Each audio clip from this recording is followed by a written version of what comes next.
Welcome to The Lead from New Lines magazine. I'm Danny Postel, the magazine's politics editor, and this is a podcast where we delve into the biggest ideas, events, and personalities from around the world. It was a year and a half ago, in September of 2022, that the woman life freedom movement exploded onto the scene in Iran. In response to the death in police custody of Mahsa Amini, a 22-year-old woman from Iran's minority Kurdish community who had been arrested by the so-called morality police for wearing her hijab improperly, quote-unquote, protests swept to all of Iran's 31 provinces, rocking the Islamic Republic to its foundations.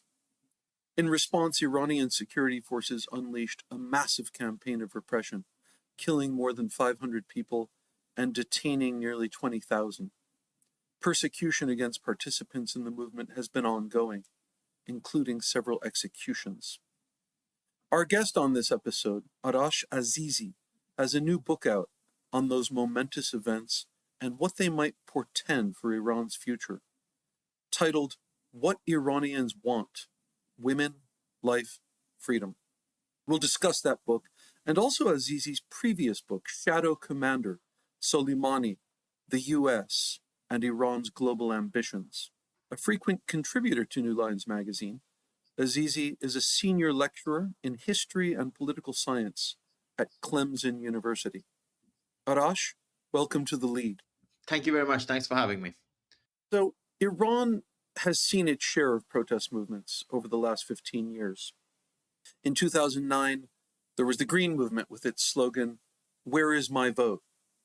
In 2017 and 18, there was widespread unrest over economic hardship. Protests began in the city of Mashhad, but spread to more than 140 cities and provincial towns. And then in 2019, after the government announced a hike in gas prices, protests broke out in the Khuzestan province in Iran's southwest and quickly spread to over 100 cities.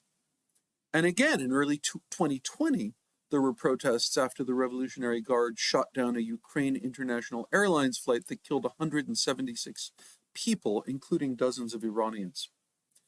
But you argue that the woman life freedom movement that started in the fall of 2022 was arguably the most serious challenge to the regime's rule since 1979.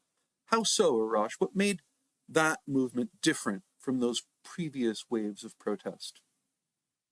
I think a few things made it quite different. First of all, the movement in 2009, as you said, had started around the presidential election. It was a disputation of the presidential elections. The candidate who had claimed that the elections had been rigged against him was a former prime minister, a favorite of regime founder Ayatollah Khomeini.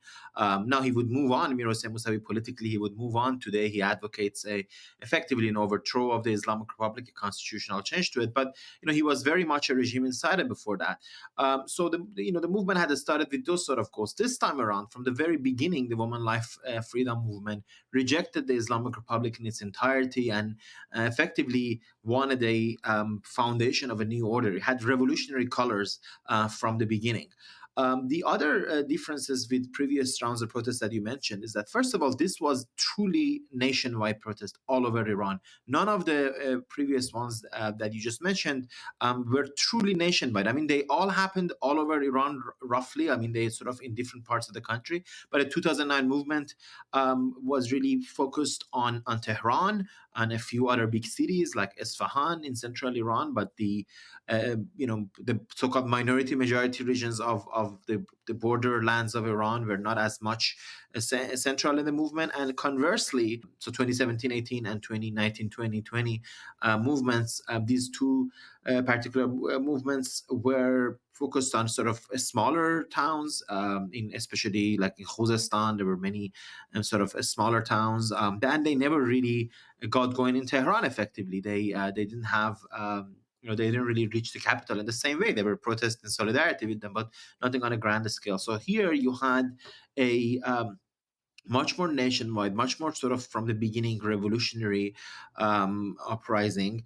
And it also was the case that it really brought together a variety of Iranians, truly sort of across ethnic boundaries, across class boundaries. It was a movement from the very beginning supported by, trade unionists and sort of middle class and ethnic minorities all over the country. The Baluch in the southeast, the Kurd in the western parts of the country. So all these reasons came together to give the movement a character of perhaps the most revolutionary challenge. I would also add that, for the first time there was a bit of a momentum for the political opposition based abroad. Some attention was paid to them. Now they ended up really not doing well in this. They didn't use this opportunity well, but the fact that the European and capitals and the Western capitals very seriously looked at them for a while, invited them to Munich Security Conference, started having conversations about possible futures beyond the Islamic Republic. I mean that's certainly the first time that has really happened since 1979 to that extent. So all of this makes it the most serious challenge to the Islamic Republic in its entire history. Right. So let's talk about how the woman life freedom movement went beyond the protests themselves, as widespread as they were, especially in those first several months. But even after the security forces cleared the streets, people still spoke of a movement that endured and transcended the demonstrations. In fact, you opened the book, Arash, with the slogan, "Don't call this a protest, this is a revolution," which was chanted by thousands of demonstrators and also spray painted as graffiti. That slogan, I think, kind of speaks to this point. So whether it's best understood as a revolution or a movement, or maybe a revolutionary movement or a movement with revolutionary aspirations, whichever the case, does it still exist today in some sense, despite having been driven from the streets? This is a very good question. The slogan, which really attracted an entire nation. I think it really encapsulated the demands of the movement. Of course, it was borrowed from the Kurdish movements in Syria and Turkey, the slogan "Woman Freedom, Woman Life Freedom," and I think it really. Many Iranians were very proud of this slogan. It also showed the high aspirations, if you will, sort of progressive aspirations that they held on to. That they didn't just want to get rid of one regime and replace it with another, but they wanted some fundamental changes, as is often the case in revolutionary movements. The question of whether it's still there or not it's an interesting one. In some sense, it's not. You and I are speaking of in February of 2024. Um, the repression of the regime is worse than ever. So the movement it wasn't able to change that. The upcoming parliamentary elections that are happening in a couple of weeks are perhaps the most restricted in the history of the Islamic Republic in some ways, certainly since the 80s or 90s. The enforcement of hijab mandatory veiling on the streets is worse than ever, although there is the most visible survival of the movement, if you will, is a campaign of mass disobedience by millions of women who just don't wear the hijab anymore, and some of them pay a very high price for it, and they're thrown in jail, they're lashed. Terrible things are done to them because they're doing this, or more mundane things like they're fined. Their cars are towed. There's security cameras that do face recognition, so they tow your car basically if you're not wearing your veil, even inside your car. So in this regard, the movement wasn't able to really change the government, and I mean that people are not on the streets anymore. But I think the movement really opened up questions of political change and political future of the Islamic Republic in an unprecedented way. Basic questions like what is the place of nationality for Iranians? How do they deal with their differences with each other?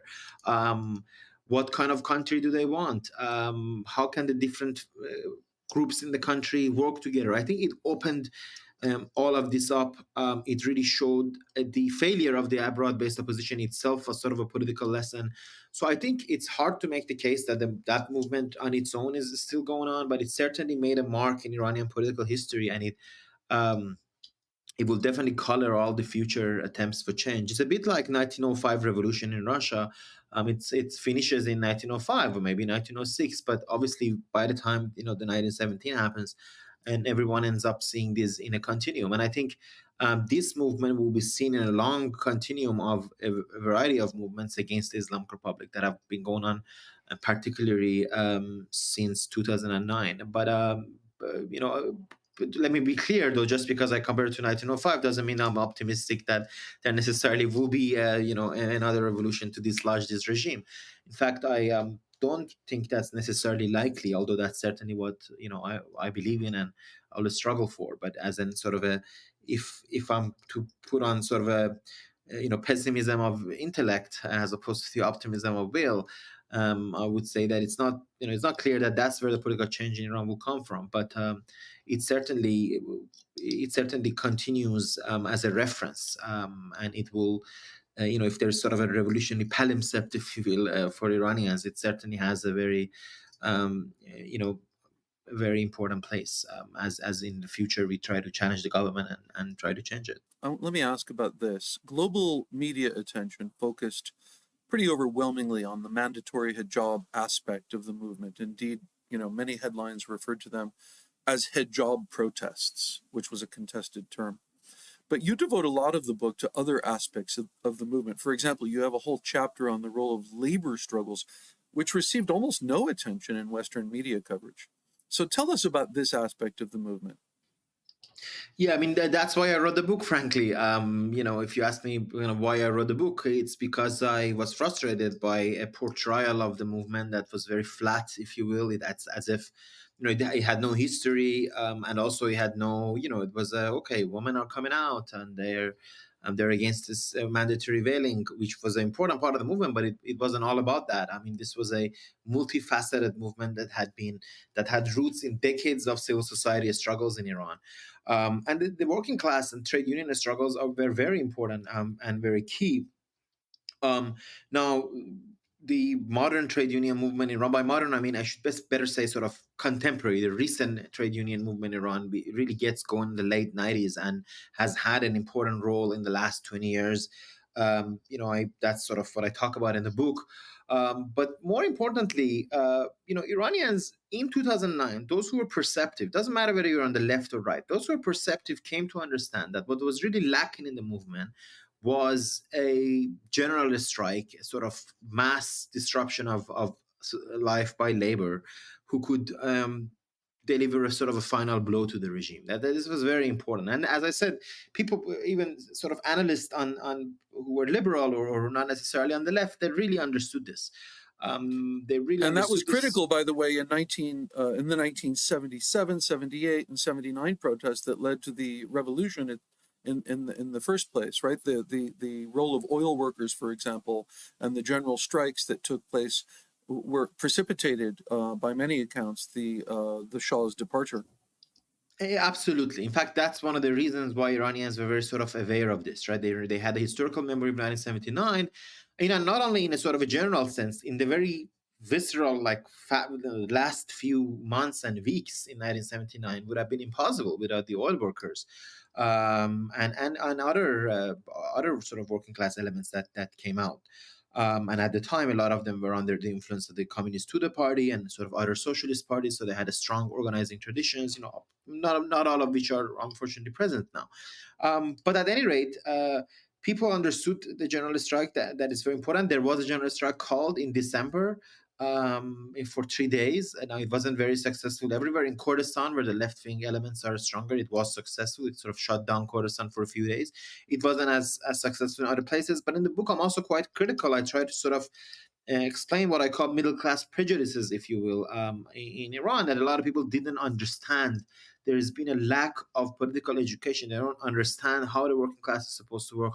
What are trade unions? I'll give you an interesting example. For example, there were people who, when workers would shut down a factory, there were some well-meaning, young revolutionaries who'd be like, well, why do they just shut down a factory? Why don't they come out to the street to protest? I mean, that's what really matters. Not understanding that actually, the power of the working class, the power of its organizations like trade unions, everyone can come to the street. What is special about the workers that they're able to shut down production, which is much more important than just having people on the street. So it's a chapter that really shows the promise and the heroism of the Iranian trade union movement, of the unprecedented links that it was able to build across society throughout this movement. I think it was very fascinating. Labor leaders like Ismail Bakhshi, like Shahabi, like Madadi, they became well-known national names. But really, we don't really have yet a powerful trade union movement that really unites large parts of the country's working class in, brings them together. Something like COSATU in South Africa during the struggles against apartheid. We're not really quite there yet, but we do have all the elements. And the workers activists in Iran who really work under tremendous repression have heroically been able to have links all over the place. So any future change in Iran, of course, would have to take that into account and integrate a nationwide labor movement into an oppositional strategy if it wants to overcome the Islamic Republic. Arash, you recently wrote that political repression in Iran, and you mentioned this in this conversation as well, in passing, but you recently wrote that political repression in Iran has reached new heights, and that a feeling of despondence and anger pervades Iranian society. Let's take those one at a time. Talk about the extent of political repression in Iran since fall 2022.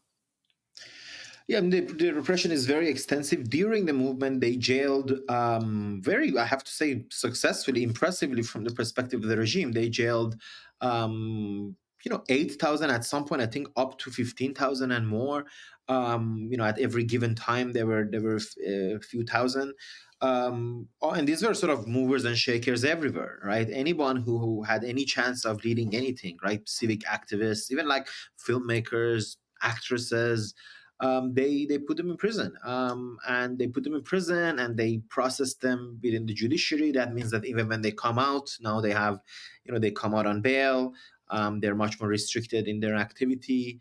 So that happened throughout the movement and has continued afterwards. And when things went down a little bit, they started executing. So they executed a number of people, and even in the lead up to the elections, sometimes the lead up to the parliamentary elections and stuff, they would ease up the repression. Not this time around. They've Mohammad Khobadlu is the last young man who was executed because of his role in the protests. Others are on the death row, and there have also been. So there has been an even more strict hijab law passed in the conservative dominated parliament. And the presence of security forces everywhere has increased, as I said. And also the elections, interestingly enough, the elections for the Assembly of Experts, so that's the body that picks the supreme leader, and the parliamentary elections, which are due to take place on the same day, on March 1st. These are, as I mentioned before, super restricted. I mean, elections have never been free and fair in the Islamic Republic, but these are sort of unprecedented to the degree to which they've excluded even centrist sort of conservatives who were slightly critical of the administration of Raisi, the current president of Iran. They've So as Iran is sort of preparing itself for the succession moment, the Ayatollah Khamenei is supreme leader. He's going to be 85 soon. He's going to die at some point. As the regime is preparing for that moment, it's really closed up all bodies, filled them with hardliners. So it really does feel like a sort of uh, unprecedented repression. I mean, it's not unprecedented, but it's not quite as bad as the 1980s, frankly, still. But it's unprecedented for the current generation in many ways. But also the despondence part is at least as important as the repression part. So it's not just that there's a lot of repression, that it definitely is. But that people have lost hope because of all the movements that you mentioned. I mean, they've experienced, like someone like me. I'm 36. I've lived through all the movements you mentioned, and so people who've actually lived in Iran throughout this period, they've seen like four massive defeats of street movements. And there were also electoral pathways, right? So a lot of us voted previously for candidates who we had hopes could change things a little bit, like Hassan Rouhani, the previous centrist president. But all of them have gone on the defeat. So there's a big feeling of despondence in society, and many are leaving the country. And of course, we might be surprised at any point there might be another uprising. There's definitely hopes for that. There are lots of signs of resilience in Iranian society that makes one, not lose hope. But there's certainly a lot of feelings of desperation and despondence. It's not hard to see why. You note that participants in the movement and Iranians throughout the diaspora who supported it, quote, have found themselves with a persistent and familiar question: why did we fail? How has the Islamic Republic survived? So maybe those are two questions, if related ones. Let's take them one at a time. Why did the movement fail, in your view? I think that this answer is not very hard, actually. Frankly, I think it's a sort of I don't think it's a very difficult question to answer. We failed because the opposition to Islamic Republic failed to bring about anything like a coherent alternative to this regime. You know, governments don't just fall. Now there are regimes in the world in which, when things get a little tough, the head of a state packs up his bags and gets on a plane and leaves. Right? That's how Ben Ali left Tunisia. That's how Mubarak was, in a way, forced to resign in Egypt. Although other elements kept a country together. But Khamenei is not a guy like that. He is a revolutionary, genuine revolutionary. He's dedicated all his life to revolution.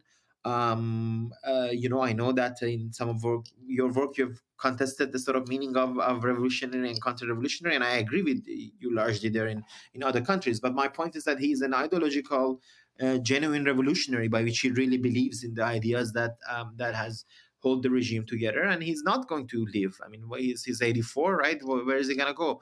So this regime was not going to collapse under its own and lead into some sort of an indeterminate situation in which then we'll see who enters in. This is not the sort of fall you were going to have in Iran. You had it in some countries, as I mentioned before, like Tunisia and others. You were not going to have it in Iran.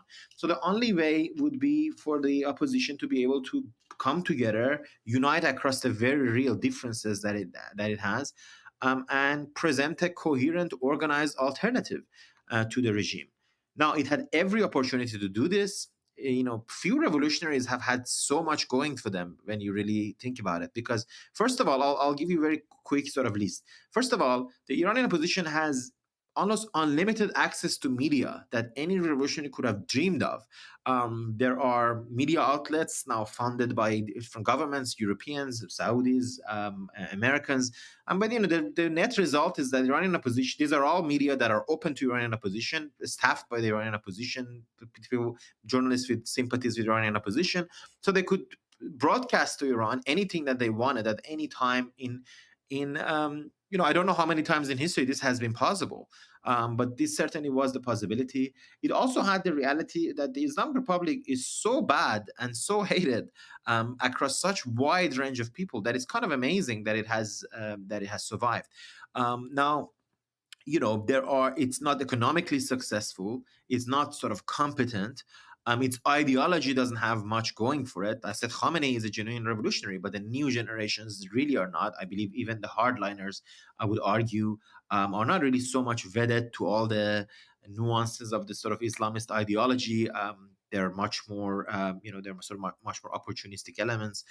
And if you look at the opponents of this regime, it includes not just the left, the right, economically left, economically right, different ethnic minorities in the country, none of which, whose leadership is really on the side of the regime, but also major former elements of the regime. And in which other country you have a situation in which a former prime minister, like Mousavi, was a favorite, as I said, of Ayatollah Khomeini, founder of the regime. He has now called for an end to the regime effectively, as have many other former uh, officials. So you have all these great elements, but the Iranian opposition failed to come together to present a coherent alternative. And frankly, it failed to even do 5% of the job of presenting a coherent alternative.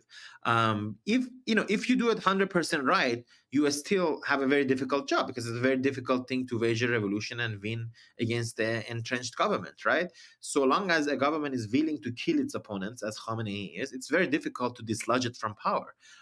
It has tens of thousands of men in uniform. Of course, a job of a revolution is to be able to attract some of those men in uniform. That's how revolutions win. But if you do everything right, it's still very difficult. But the Iranian opposition not only didn't do everything right, it didn't do anything right. It failed, as I said, to to come together to present an alternative. And this is the abroad-based opposition I'm talking about. Yeah, please. Draw that distinction between the opposite, because I think most people assume that you're talking about the movement inside Iran, but you're also talking about the diaspora. And I have a whole question about that, which is the subject of a forthcoming article that you've written for New Lines magazine. Be clear about which side of the opposition you're criticizing, the internal opposition within Iran or the diaspora? Yeah, so I mean, it's important. It's a very good question and a contentious question. It's also important how we draw the distinction, because those abroad, after all, they were inside not that long ago. Many of them, right? We're not talking about people who were I mean, yes, some have been abroad for like 40 years, right? But many are more recent. People who left after 2009 Green Movement or shortly before that, right? So they, this sort of disease of not organizing and not bringing about, not cohering an alternative, as I said, is not limited. It's not just sort of a diasporic ailment, if you will. But the difference is those in abroad had the opportunity to organize, right? Because they're not hounded by the regime. Now, those inside, figures like Narges Mohammadi, the great human rights activist who won the Nobel Peace Prize last year, figure like Nasrin Sotoudeh, another human rights lawyer, figure like Ismail Bakhshi, the labor leader that I talked about, and many others, they, as soon as they do anything, they're arrested, and they have it's very clear why they're not able to organize, right? Because as I said, the regime very effectively bans. The regime has been really precise about this. Let's say something like Association of Iranian Writers. If you really allowed Association of Iranian Writers to cohere and to sort of organize, I doubt it would be able to bring down the government, right? It's a bunch of you know writers, most of whom are pretty old, or a lot of them are pretty old. But but the Iranian regime doesn't even allow the Association of Iranian Writers to meet. If they meet in someone's home, right? If 30 Iranian writers go and meet in someone's home, the regime will enter and break it down. Right, this, as has happened before. So it's very effectively disrupts all formation of civil society inside Iran. But those abroad who have the opportunity have failed to come together and bring about an alternative. And the question is why, right? And the answer to this why, I think a large section of it is that, unfortunately, Iranians have been miseducated and miseducating themselves in the past few decades in this idea that good movement should be horizontal, that you don't need leaders, that organizations are thing of the past, that having sort of political ideologies is passé, that really, if you just come together, choose the right hashtag, insist on your moral righteousness, and ask the governments of the world to sort of boycott the Islamic Republic, the regime will somehow collapse on its own. And of course, it's nonsense. Now, this is nonsensical in any situation, as I think that, and this is behind much of the failures of many uprisings in the last decade. Vincent Bevins has a very good book about this, about sort of what he calls the missing revolution of 2010s. He looks at the Arab world as well. But in case of Iran, it's particularly disastrous because guess what? The Iranian regime is organized to the core. It's not going to get away by and also it's as internationally isolated as it comes. It doesn't have sort of a reliance on the international community the way some other regimes might have. So really, if you have a chance, you have to organize and also come over the differences, be able to overcome the differences that you will inevitably have. Fight not about the past, but agree on the future. And these are all the things in which the political leadership of the opposition failed to do. But not all of them were horizontalists, right? Like many in the Iranian diaspora cohered behind the figure of Reza Pahlavi, the son of the late Shah, and the heir to the peacock throne. But you point out that and he did play a role in the organizing that went on in the opposition. You talk about the convening of various exile opposition figures that was held at Georgetown University in February of 2023, which led to the launch of a new organization called the Alliance for Freedom and Democracy in Iran, AFDI. So tell us about these various groups and personalities at that table and how it went down in flames so quickly. It definitely is very good to point out that, of course, not everyone was a horizontalist. However, the ideas, sort of ideas that you don't really need an organization, that you don't really need a leadership, this was very prevalent in Iranian society, and I think it accounted for the failure of FDI, which I'll partially at least accounted for that in which I'll explain in a minute about. Right now, as for Reza Pahlavi was able to really emerge as a very leading opposition figure for a short period in late 2022 and early 2023. Um, and I think the reason for that was that he basically started a rhetoric that was pretty successful, I have to say. It was very broadly liberal democratic. He spoke about a couple of things that Iranians can all agree on: keeping of the territorial integrity of a country, adherence to human rights, democracy for the future of Iran. He showed a willingness to talk to the political opposition and not just be restricted to sort of his father's past. But unfortunately, even though he did the talk, he didn't walk the walk, which I'll explain to you what I mean by this. Reza Pahlavi was and is surrounded by people who are very opposite of the sort of broadly liberal democratic rhetoric that he's often used. There are far right, frankly, fascistic figures, and I really don't use this term lightly, right? I'm not just using it. I say this as someone who had some hopes for in some period that maybe Pahlavi could play a role. But these far right fascistic figures are those who um, you know, very strongly would attack all elements of the opposition that they didn't like. In fact, they mostly attacked the opposition more than the regime. Even they would attack. Anybody who was anywhere close to the left, center left, anybody who was what they consider Republican, i.e., not a monarchist, not in favor of restoring monarchy in Iran. Which I have to add, even Pahlavi, one of the elements of his success was that he didn't insist that he wants to be king or he wants to restore the monarchy. He would say that it should be left to sort of a constitutional assembly to decide what the future of Iran will be. But Pahlavi ultimately, they say personal is policy.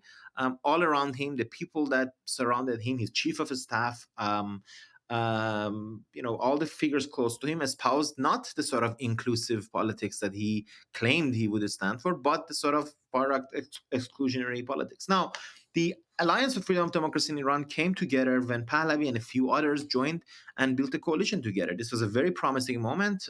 I supported it from the beginning myself. This was Masih Alinejad, a feminist sort of journalist and a campaigner against compulsory hijab. Nazanin Boniadi, a great human rights activist, and so she's an actor, but also has been a human rights activist for a long time. There was Shirin Ebadi, the winner of Nobel Peace Prize. There was Abdullah Muhtadi, the leader of a major leftist Kurdish political party. He used to be the founding Secretary General of the Communist Party of Iran, and now he's the leader of a major Kurdish party. And a few at Hamed Esmailion, who really has emerged as sort of a moral leader. He is the he used to be the head of the association of the families of the Ukrainian flight that you spoke about. So he lost his daughter and his wife in that flight, and as sort of he used to be a very well known writer, actually.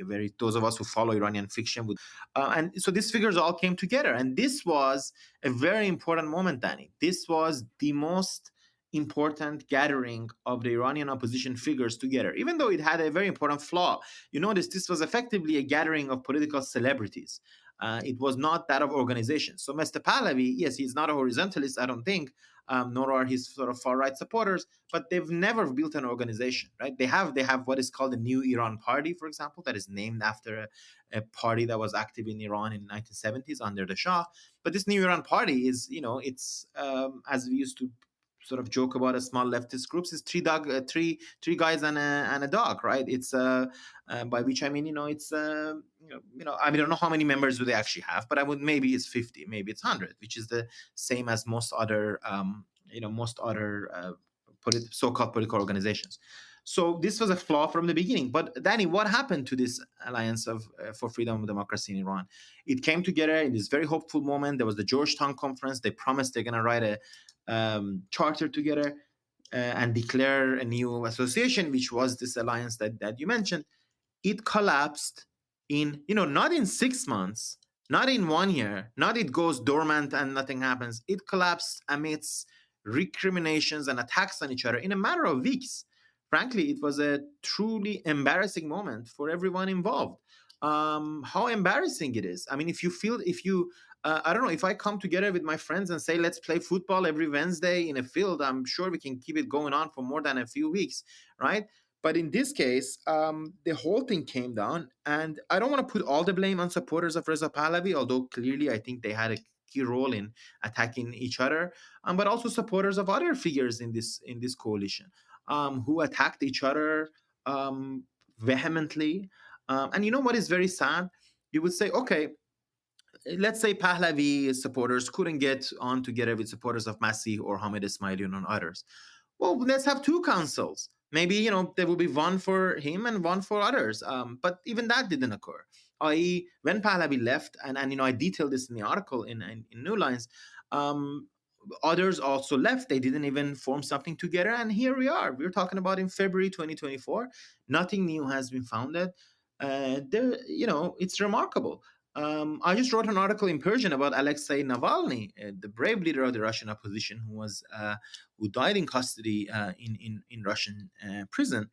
And when you compare all the associations that Russians, despite much worse conditions than Iranians, I think, much worse in terms that Putin is a global leader. The Russian state has a seat in the Security Council. I mean, they face much more adverse conditions. Yet they have tons of organizations that they founded, some of which really has some does some real work. Whereas the Iranian opposition, unfortunately, has, outside human rights organizations and media outlets, has not been able to found successful political efforts. So, to go back to your question of how has the regime survived despite all of its unpopularity, despite all its sort of failures, I think the answer is very simple. The regime has survived because it lacks an effective opposition, and I should add, it lacks even 5 or 10% of a effective political opposition. And until Iranians are able to get their act together and build such an alternative, the regime will survive. And even if it doesn't survive, the movers and shakers, those who will change it and sort of bring about changes, will not be the people and their associations and their organizations, but those of the regime. So, Arash, let's talk about how October 7th has changed the equation, the aftermath of October 7th. What has it meant for Iran? And how the regional equation has changed. This one aspect of it, of course, is that the so-called axis of resistance seems to have made a comeback. That narrative had become moribund in the face of Iran's support for the Assad regime, and also its role in the 2019 uprisings in Iraq and Lebanon, which, as you know, I've characterized as counter-revolutionary, contrary to the widespread view across the ideological spectrum that the Islamic Republic is a revolutionary force in the region. I mean, you made this point yourself in The Shadow Commander, where you note that Iran oriented itself to the Arab Spring not in the spirit of revolutionary fraternity, but with cold calculation worthy of a scheming monarch. Despite the words that came out of his mouth, Khamenei was now more of a sultan than a revolutionary. But now, Arash, since October 7th, all seems to have been forgiven in a sense because the so-called resistance forces are mobilized in support of the Palestinian cause. How do you see this? Is the axis of resistance back? Is it a category that has salience at this point, or is it a mystification that serves to whitewash not only Iran's policies in places like Syria and Iraq, but also the role of its allies like Hezbollah, the Shia militias in Iraq and beyond? This is a really excellent question, and it has a couple of moving pieces really. So let me talk about it briefly. First of all, the axis of resistance was supposed to be a global coalition of forces that want to bring about a Khomeinist Islamist revolution, right?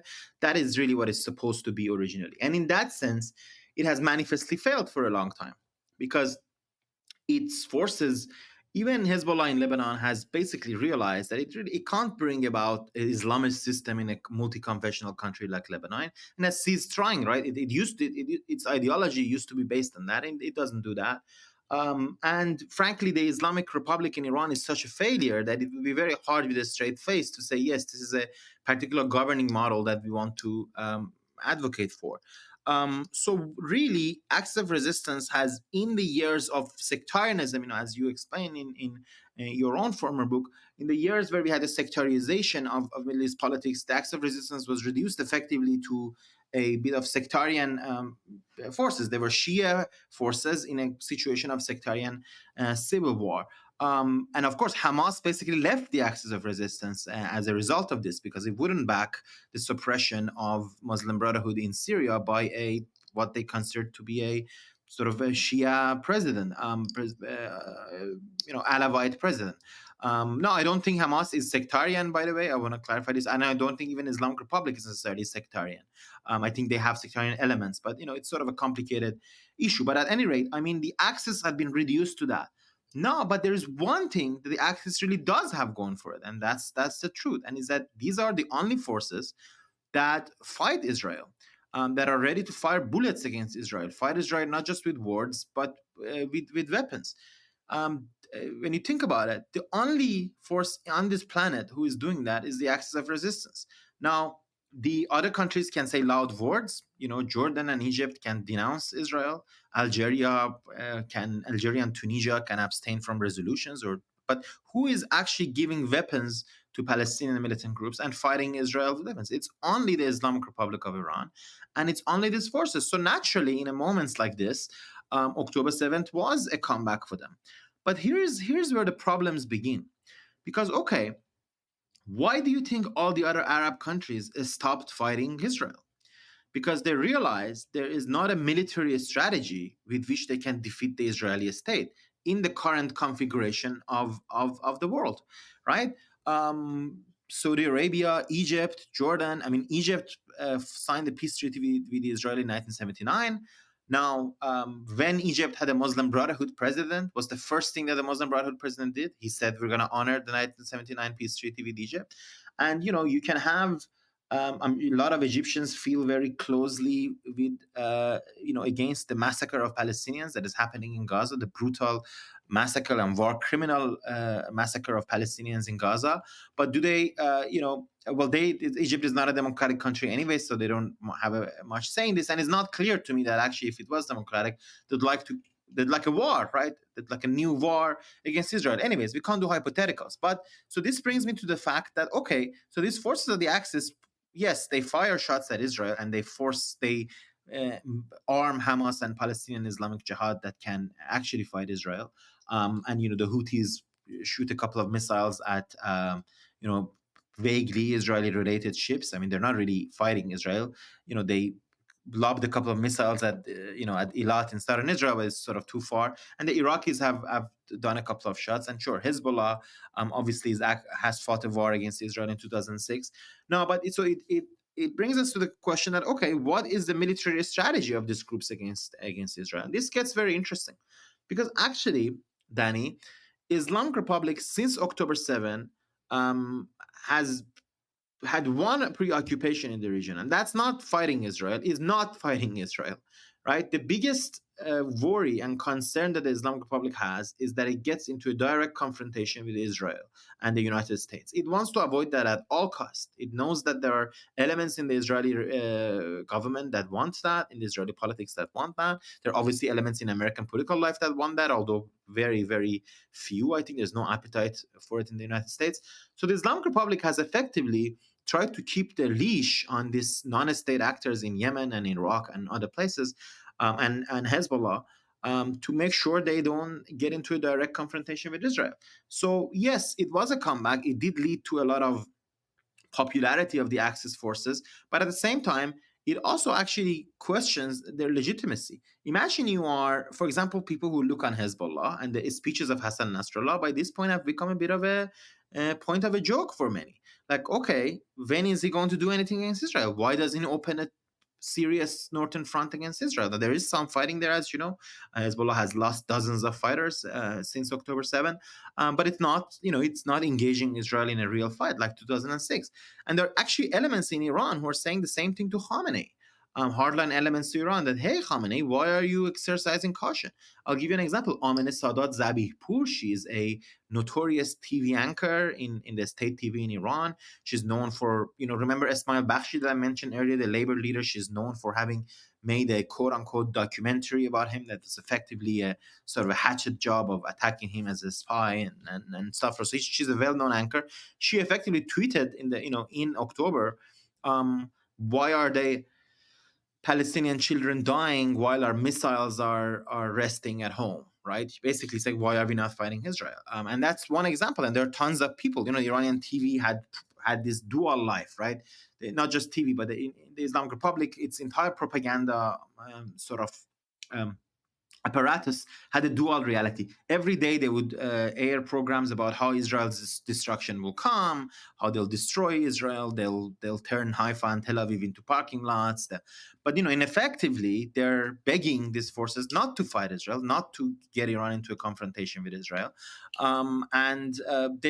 and this is very clear. I mean, they've gone out of their way to do that because, of course, Khamenei is, yes, he's a general revolutionary, as I said, but he's also a strategic thinker historically. And another way of putting it is that he's a bit of a coward, frankly. I mean, he knows he can't get into a fight with Israel and win, so he doesn't want to get into a fight. So here's the situation: the axis of resistance found a moment of success, but it's a moment of crisis because it doesn't actually have a military strategy to win against Israel. So its popularity can only go so far. And inside Iran, at any rate, as I explained in the chapter in the book, again, regardless of what you want to think about Iranians, you can think whatever you want about them, but they're not in favor of this axis. They're not in favor of this foreign military policy of the Islamic Republic, and they're not particularly in favor of arming groups against Israel. And the reason for that is not that they're pro-Israel or not. It's for the simple reason that this foreign policy has brought them nothing but economic misery and international isolation. It's really not been good for Iranians in any shape or form. So they don't support the foreign policy of the government. And in fact, now serious elements, not just in the population, but even in the Iranian establishment, have lost respect for Khamenei in many ways because they believe he's gotten Iran into a situation where we are in a danger of a war. We're arming Russia against Ukraine. We are going into confrontation with Israel and the United States when no Arab country does that, right? No sovereign Arab state is doing that, but Iran is doing that. And also, we just had a fight with Pakistan, as exchange of fire with Pakistan on the eastern borders. So they have an idea of one thing Iranians don't want historically, and I really think this is not just people, but even elements in the establishment. They don't want a war. They don't want Iran. We have experienced a brutal war in the 1980s with Iraq. 8 long years where a lot of us lost family members and a lot of our loved ones to drive out the Iraqi invaders out of our country in 1980s. Iranians don't want another war, and they're very worried that this atmosphere of war in the region has meant that Khamenei has put our country under the threat of entering another war, and they want to avoid that and so the longest and short of it is that the October 7 has not actually been something positive in any way for the Islamic Republic. It has not helped its domestic legitimacy. In fact, it's done it worse. Conversely, Khamenei, who was supposed to be a great strategist, according to his supporters, has managed to make himself kind of lose the respect of not just those who oppose his foreign policy, but even some of those who previously supported it, but don't support getting Iran into a conflict that it obviously cannot win. Arash Azizi, thank you very much for joining us on The Lead. This has been The Lead, a podcast from New Lines magazine. You can find Arash on Twitter at Arash_Tehran. This week's episode was produced by Finbar Anderson and hosted by me, Danny Postel. For more episodes like this, subscribe to The Lead on your favorite podcast app or visit our website, newlinesmag.com. Thank you all for joining us.